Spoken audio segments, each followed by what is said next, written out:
Hello everyone, welcome to shine India RK tutorial. నేను మీ RK సాని.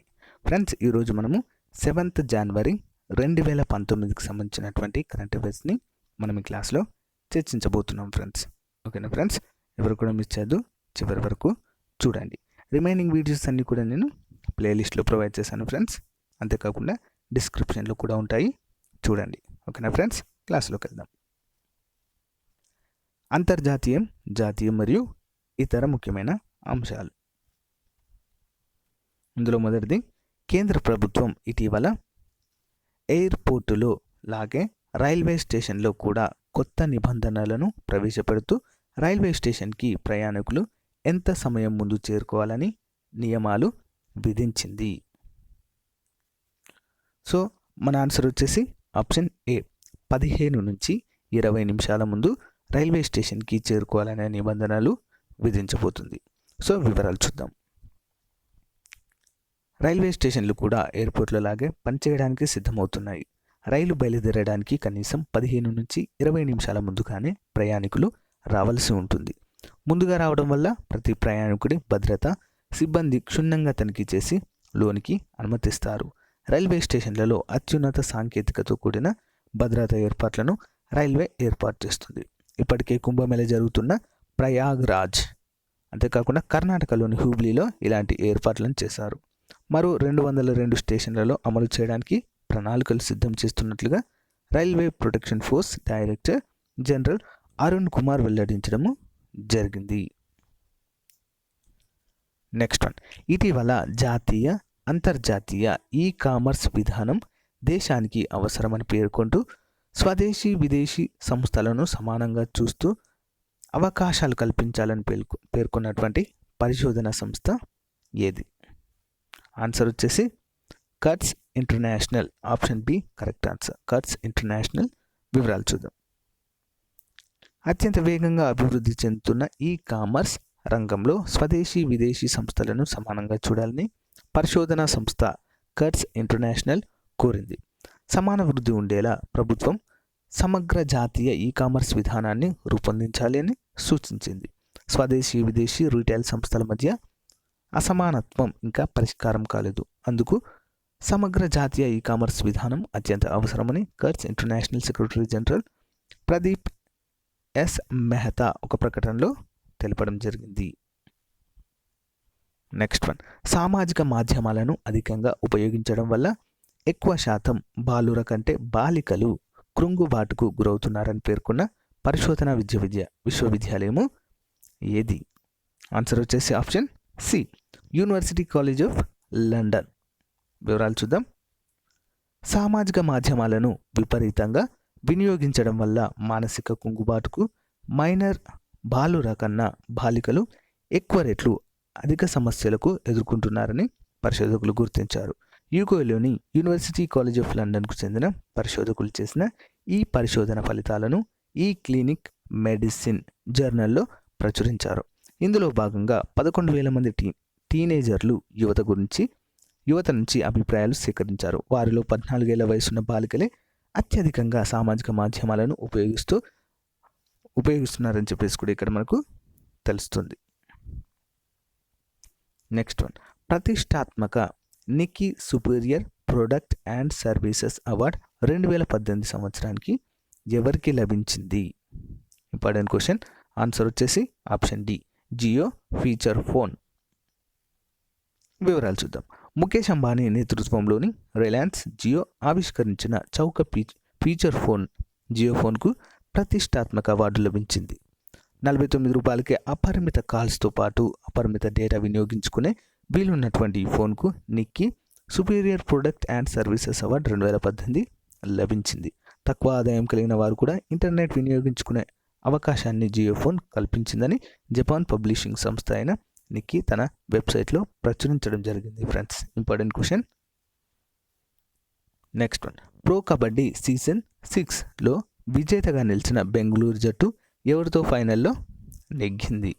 ఆన్సర్ వచ్చేసి ఆప్షన్ ఏ, గుజరాత్. వివరాలు చూద్దాం. ప్రో కబడ్డీ 6వ సీజన్కు అసలు సిసలైన ముగింపు లభించింది. ఆద్యంతము హోరాహోరీగా సాగిన ఫైనల్లో విజయం సాధించిన బెంగళూరు బుల్స్ కొత్త ఛాంపియన్గా అవతరించింది. సూపర్ ఫామ్లో ఉన్న పవన్ షెరావత్ 22 పాయింట్ల రైట్ పాయింట్లు సాధించి ఒంటి చేత్తో బెంగళూరును విజయాన్ని అందించారు. శనివారం జరిగిన ఫైనల్లో ఆ జట్టు 28-33 తేడాతో గుజరాత్ ఫార్చ్యూన్ జైంట్స్పై గెలుపొందింది. సగర్వంగా ట్రోఫీని ముద్దాడింది. పీకేల్లో బెంగళూరు విజేతగా నిలవడం ఇదే తొలిసారి ఫ్రెండ్స్. ఓకేనా, ఇంపార్టెంట్ క్వశ్చన్. నెక్స్ట్ వన్, ఇటీవల జాతీయ రహదారుల టోల్ గేట్ వద్ద ఆటోమేటిక్ చెల్లింపులు జరిగే విధంగా సరికొత్త టెక్నాలజీని ప్రవేశపెట్టారు. దాని పేరేంటి? Answer option A, FASTag. వివరాలేంటో చూద్దాం. జాతీయ రహదారుల టోల్ గేట్ల వద్ద ఆటోమేటిక్గా చెల్లింపులు జరిపేందుకు ఉద్దేశించిన ఫాస్ట్ ట్యాగ్లను పెట్రోల్ బంకుల వద్ద విక్రయించడానికి వీలుగా ఇండియన్ హైవేస్ మేనేజ్మెంట్ కంపెనీ శనివారం ప్రభుత్వ రంగ చమురు సంస్థలతో ఒప్పందం చేసుకుంది. ఈ కంపెనీ జాతీయ రహదారుల ప్రాతిపాదిక సంస్థ ఆధ్వర్యంలో నడిచే సంస్థ. తొలి దశలో వీటిని ఢిల్లీ ఎన్సీఆర్ పరిధిలోని 50 పెట్రోల్ బంకుల్లో విక్రయిస్తారు. తర్వాత దేశవ్యాప్తంగా విక్రయిస్తారు. ఈ సంస్థ 2016 ఏప్రిల్ నుంచి ఫాస్ట్ ట్యాగ్ పేరుతో కొత్త ఎలక్ట్రానిక్ చెల్లింపు విధానాన్ని తీసుకొచ్చి దేశవ్యాప్తంగా 450 పట్టణాల్లో దీన్ని అమలు చేయనున్నట్లుగా తెలిపారు ఫ్రెండ్స్. నెక్స్ట్ వన్, భారతీయ విద్యార్థులు చదువు పూర్తయ్యాక కూడా తమ దేశంలోనే స్థిరపడవచ్చు అని నిర్ణయం ప్రకటించిన దేశం ఏది? అంటే విదేశాలకు వెళ్తారు కదా స్టూడెంట్స్, సో అక్కడ చదువు పూర్తి కావగానే అక్కడనే స్థిరపడే విధంగా ఒక నిర్ణయం ప్రకటించిన దేశం ఏది? ఆన్సర్ వచ్చేసి ఆప్షన్ డి, అమెరికా. వివరాలు చూద్దాం. చదువు పూర్తయ్యాక కూడా విదేశీ విద్యార్థులు అమెరికాలోనే ఉండాలని ఆ దేశ అధ్యక్షుడు డొనాల్డ్ ట్రంప్ విజ్ఞప్తి చేశారు. అమెరికా సంస్థల వృద్ధికి దోహదపడాలని అభ్యర్థించారు. ప్రస్తుతం అనుసరిస్తున్న తెలివి తక్కువ వలస విధానం కారణంగా తమ దేశం గొప్ప మేధావులను దూరం చేసుకుంటుందని ట్రంప్ అన్నారు. దేశంలో ఎన్నో సంస్థలు ఏర్పాటవుతున్నాయి, వాటి కోసము మేధావులు కావాలి. అయితే కొన్నాళ్ళుగా వస్తున్నటువంటి వలసదారులు రాకూడదు. ప్రతిభాధారంగానే వారికి ప్రవేశం కల్పించాలనే ఉద్దేశంతో పేర్కొనడం జరిగింది. నెక్స్ట్ వన్, ఇటీవల అమెరికాకు చెందిన జియోలాజికల్ సర్వే ఏ దేశంలో 7.0 తీవ్రత గల భూకంపము సంభవించిందని ధృవీకరించింది? మరి ఏ దేశంలో ఇది సంభవించినట్లుగా మనకు తెలుస్తుంది? So answer option B, Indonesia. ఓకేనా, వివరాలు చూద్దాం. ఇండోనేషియాలో భూకంపం సంభవించింది.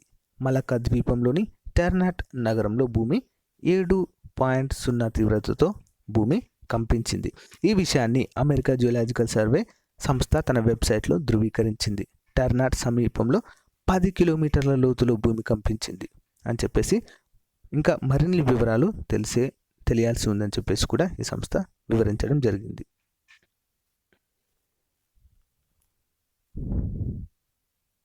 నెక్స్ట్ వన్, ఆంధ్రప్రదేశ్ రాష్ట్రానికి సంబంధించినటువంటి ముఖ్యమైన కరెంట్ అఫైర్స్ మనం ఈ క్లాస్లో చూడబోతున్నాం.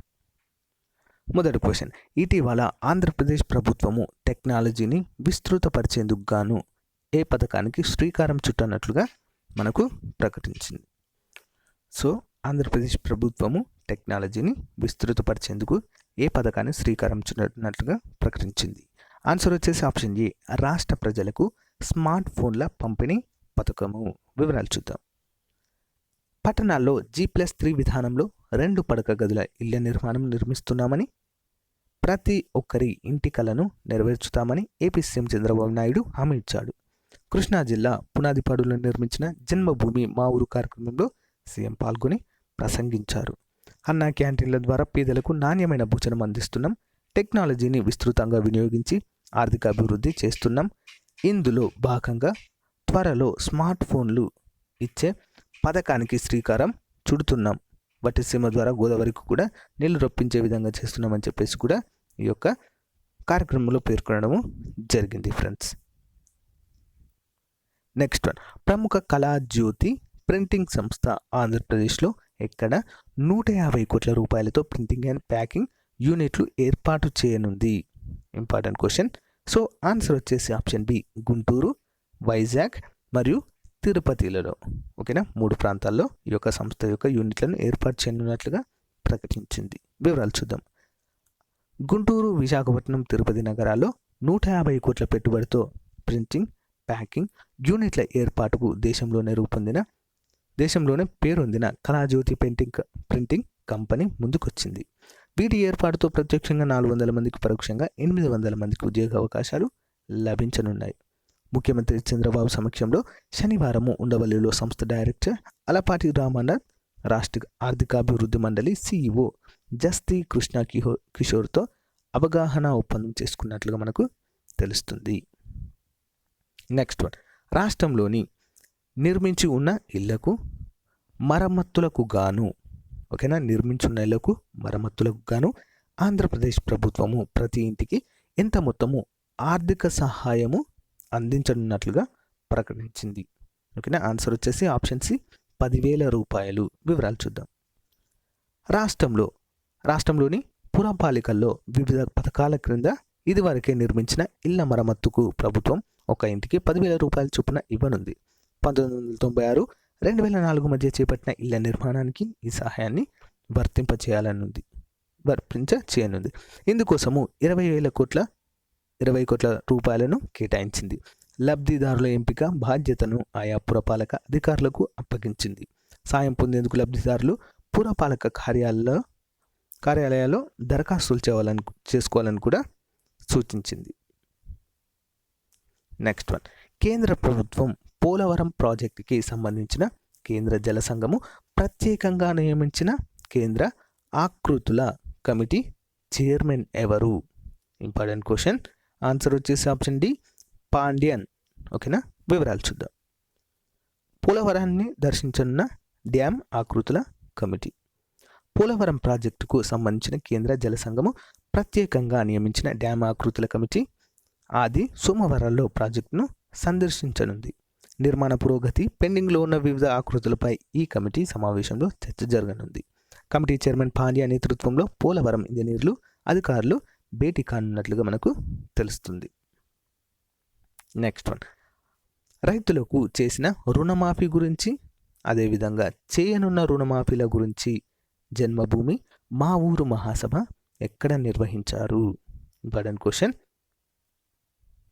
సో మన ఆన్సర్ వచ్చేసి ఆప్షన్ డి శ్రీకాకుళం జిల్లాలో జరిగినటువంటి జన్మభూమి మా ఊరు మహాసభలో. వివరాలు చూద్దాం. కష్టాల్లో ఉన్న రైతులను ఆదుకోవడానికి కేంద్రము, ఆర్బీఐ బ్యాంకులు సహకరించకపోయినా ఎవరి వద్దన్నా 24,000 కోట్ల రుణమాఫీ చేశాం. ప్రభుత్వం వద్ద డబ్బులు లేకున్నా 10% వడ్డీతో వారి రుణాలు చెల్లించే బాధ్యత తీసుకున్నాం. మిగిలిన రుణాలను సంక్రాంతి దాటాక పూర్తి స్థాయిలో మాఫీ చేస్తాం. ఏ తేదీల్లో మాఫీ చేసేది ముందుగానే ప్రకటిస్తామని ముఖ్యమంత్రి చంద్రబాబు నాయుడు వెల్లడించారు. శ్రీకాకుళం జిల్లా రాజారాం నియోజకవర్గం పొగిరిలో శనివారం నిర్వహించినటువంటి జన్మభూమి మా ఊరు సభలో ఆయన మాట్లాడుతూ వ్యవసాయానికి సంబంధించినటువంటి ఇకపై ఎలాంటి ఇబ్బందులు ఎదురుకాకుండా చర్యలు తీసుకుంటామని కూడా వివరించడం జరిగింది. సో ఫ్రెండ్స్, ఇప్పుడు మనము తెలంగాణ రాష్ట్రానికి సంబంధించినటువంటి ముఖ్యమైన అంశాలు చూద్దాం. ఒకటవది, విత్తన పంటల రైతులకు 300 కోట్ల రూపాయల చెల్లింపుల నిర్ణయం తీసుకున్న వ్యవసాయ శాఖ ముఖ్య కార్యదర్శి ఎవరు? Answer option A Parthasarathi. వివరాలు చూద్దాం. విత్తన పంటల రైతులకు చెల్లించేలా 300 కోట్ల రుణం తీసుకునేందుకు రాష్ట్ర విత్తనాభివృద్ధి సంస్థ సమాయత్తమైంది. సంబంధిత బ్యాంకులకు పూచీకత్తు ఇస్తూ శుక్రవారం వ్యవసాయ శాఖ ఉత్తర్వులు జారీ చేసింది. సంస్థ గతంలో ఆస్తులు తాకట్టు పెట్టి 200 కోట్ల అప్పులు తీసుకుంది. ఇప్పుడు రైతులు పండించిన వాటిని కొనేందుకు మళ్లీ రుణం కోరడంతో అనుమతి లభించిందని వ్యవసాయ ముఖ్య కార్యదర్శి పార్థసారథి తెలిపారు. నెక్స్ట్ వన్, ఇటీవల నూతన అసెంబ్లీ సమావేశాలకు సీఎం ఎవరిని ప్రోటెం స్పీకర్గా నియమించనున్న నేపథ్యంలో బీజేపీ ఎమ్మెల్యే అభ్యంతరం వ్యక్తం చేశారు. సో ఎవరిని మొట్టమొదటి ప్రోటెం స్పీకర్గా నియమించాలని సీఎం నిర్ణయించుకున్నారు. ఆన్సర్ వచ్చేసి ఆప్షన్ బి ముంతాజ్ మహమ్మద్ అలీ ఖాన్. వివరాలు చూద్దాం. మజ్లిస్ పార్టీ ఎమ్మెల్యేలకు ప్రోటెం స్పీకర్ బాధ్యతలు అప్పగిస్తే ఆ సమయంలో తాను అసెంబ్లీలో అడుగుపెట్టనని భాజపా ఎమ్మెల్యే రాజాసింగ్ స్పష్టం చేశారు. ప్రోటెం స్పీకర్గా మజ్లిస్కు చెందిన చార్మినార్ ఎమ్మెల్యే ముంతాజ్ మహమ్మద్ ఖాన్ ప్రభుత్వం ఎంపిక చేసింది. ఈ నేపథ్యంలో రాజా సింగ్ తన అధికారిక ఫేస్బుక్ ఖాతాలో ఈ వీడియోను పోస్ట్ చేశారు. మజ్లిస్ ఎమ్మెల్యే ప్రోటెం స్పీకర్గా మిగతా ఎమ్మెల్యేలతో ప్రమాణ స్వీకారం చేస్తారని, అయితే జరిగితే తాను అసెంబ్లీకి వెళ్ళనని కూడా చెప్పడం జరిగింది. నెక్స్ట్ వన్, తెలంగాణ రాష్ట్రంలో బొగ్గు ఉత్పత్తి గణనీయంగా పెరుగుతుంది అని పార్లమెంట్ సమావేశాలలో తెలిపిన కేంద్ర మంత్రి పీయూష్ గోయల్. అయితే తెలంగాణ రాష్ట్రంలోని ఏ బొగ్గు బావిని ఉద్దేశించి మాట్లాడారు? ఆన్సర్ వచ్చేసి option A, Singareni coal collieries. వివరాలు చూద్దాం. సింగరేణి కోల్ కాలరీస్లో బొగ్గు ఉత్పత్తి ఏటా పెరుగుతున్నట్లుగా కేంద్ర మంత్రి పీయూష్ గోయల్ తెలిపారు. గత 4 ఏళ్లలో 11.54 మిలియన్ టన్నుల మేర వృద్ధి నమోదైనట్లుగా తెలిపారు. శుక్రవారం రాజ్యసభలో మహారాష్ట్ర శివసేన సభ్యుడు సంజయ్ రౌత్ అడిగిన లిఖితపూర్వక ప్రశ్నకు ఆయన సమాధానమిచ్చారు. 2013-14లో 50.48 మిలియన్ టన్నుల మేర ఉన్న బొగ్గు ఉత్పత్తి 17-18 ఆర్థిక సంవత్సరం నాటికి 62.01 మిలియన్ టన్నులకు చేరిందన్నారు. 2009-10 నుంచి 2013-14 మధ్య 4 ఏళ్లలో బొగ్గు ఉత్పత్తి 0.04 మిలియన్ టన్నులకు మాత్రమే పరిమితమైందని చెప్పేసి కూడా తెలపడం జరిగింది ఫ్రెండ్స్. నెక్స్ట్ వన్, రాష్ట్ర వ్యాప్తంగా ఉన్న ఎన్ని ఆదర్శ పాఠశాలల్లో ఇటీవల సీట్ల భర్తీకి నోటిఫికేషన్ విడుదల చేయనున్నట్లు ప్రకటించిన రాష్ట్ర విద్యాశాఖ ఫ్రెండ్స్. రాష్ట్ర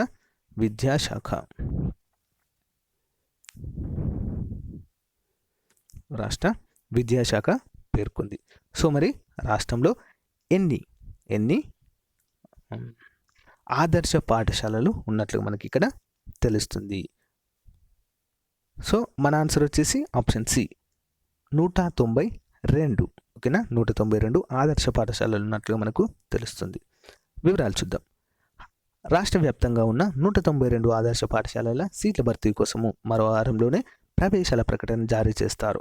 6వ తరగతి ఇంటర్ ప్రథమ సంవత్సరంతో పాటు ఖాళీగా ఉన్న తరగతుల్లో దరఖాస్తుల సమర్పణ ప్రక్రియ 4వ వారంలో మొదలవుతుంది. ఒక్కో పాఠశాలలో 6వ తరగతి 100, ఇంటర్లో 160 సీట్లున్నాయి. ఆంగ్ల మాధ్యమము 100 మంది బాలికలకు హాస్టల్ వసతి ఉందని అధికార వర్గాలు తెలియజేసినట్లుగా తెలుస్తుంది. నెక్స్ట్ వన్, ఉమ్మడి ఆంధ్రప్రదేశ్ రాష్ట్రంలో అత్యధికంగా 42 సంవత్సరాలు సర్పంచ్గా ఎన్నికై చరిత్ర సృష్టించిన వీరస్వామి అనే వ్యక్తి ప్రస్తుతం ఏ జిల్లాకు చెందినటువంటి వ్యక్తి? Answer option D, Mahabubnagar. వివరాలు చూద్దాం. 5 ఏళ్ళు కాదు 10 ఏళ్ళు కాదు, ఏకంగా 42 ఏళ్ల పాటు వరుసగా సర్పంచ్గా పనిచేసి ఉమ్మడి తెలుగు రాష్ట్రాల్లో రికార్డు సృష్టించారు. భూత్పూర్ మండలము అమిస్తాపూర్ గ్రామానికి చెందిన వీరస్వామి 1931 నవంబర్ 28న కేంద్యాల శంకరప్ప నరసమ్మ దంపతులకు ప్రథమ కుమారుడిగా జన్మించిన వీరస్వామి మహబూబ్ నగర్ జిల్లాలోని గాంధీ రోడ్ హై స్కూల్లో 5వ తరగతి వరకు ఉర్దూ మీడియంలో చదువుకున్నారు. అతనికి 9వ ఏట అప్పుడున్న సామాజిక పరిస్థితులతో వివాహం చేసుకున్నారు. ఓకేనా. 14వ ఏట రజాకార్ల తుపాకీ తూటాలకు అతని తండ్రి శంకరప్ప బలయ్యారు. దీంతో కుటుంబ బాధ్యతను తనపై వేసుకుని గ్రామంలోని మరికొంతమంది యువకులు గ్రామస్తులతో కలిసి ఆర్య సమాజ భావాలతో ముందుకు సాగారు. 11 ఏళ్ల పాటు కుటుంబ బాధ్యతను నిర్వహిస్తూ వచ్చిన వీరస్వామికి గ్రామ పంచాయతీగా ఏర్పడిన అమిస్తాపూర్ గ్రామానికి మొదటి సర్పంచ్గా ఎంపికయ్యే అవకాశం లభించింది. అప్పటి నుంచి కూడా ఈయన యొక్క ప్రస్థానం ప్రారంభమై 42 సంవత్సరాల పాటు సాగిందిగా మనకు తెలుస్తుంది friends. Important question. Okay friends, జాతీయ అంతర్జాతీయ ఆంధ్రప్రదేశ్ తెలంగాణ రాష్ట్రానికి సంబంధించినటువంటి ముఖ్యమైన కరెంట్ అఫైర్స్ని చూసాము.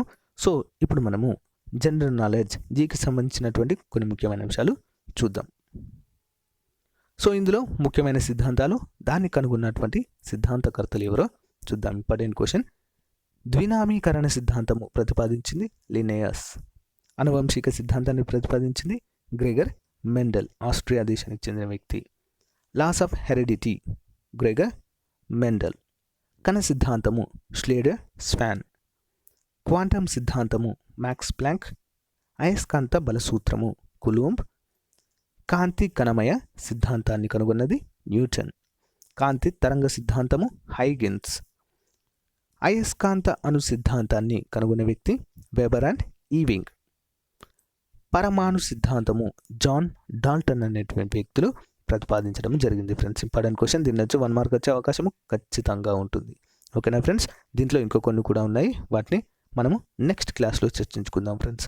ఓకేనా ఫ్రెండ్స్, నా వీడియో కనుక మీకు నచ్చినట్లయితే లైక్ చేయండి, షేర్ చేయండి మీ ఫ్రెండ్స్తో. ఓకేనా ఫ్రెండ్స్, నా వీడియోస్ని మొదటిసారి చూస్తున్నట్లయితే తప్పకుండా సబ్స్క్రైబ్ చేయండి ఫ్రెండ్స్, ఎందుకంటే నేను ప్రతిరోజు డైలీ వీడియోస్ అనేవి అప్డేటెడ్ వీడియోస్ అప్లోడ్ చేయడం జరుగుతుంది. ఓకేనా, మీరు మిస్ కాకుండా ఉండాలంటే పక్కకున్న బెల్ ఐకాన్ని ఖచ్చితంగా ప్రెస్ చేయండి, ఎందుకంటే మీకు నోటిఫికేషన్ వస్తుంది. ఓకేనా friends, thank you friends, thank you for watching, have a nice day, bye bye.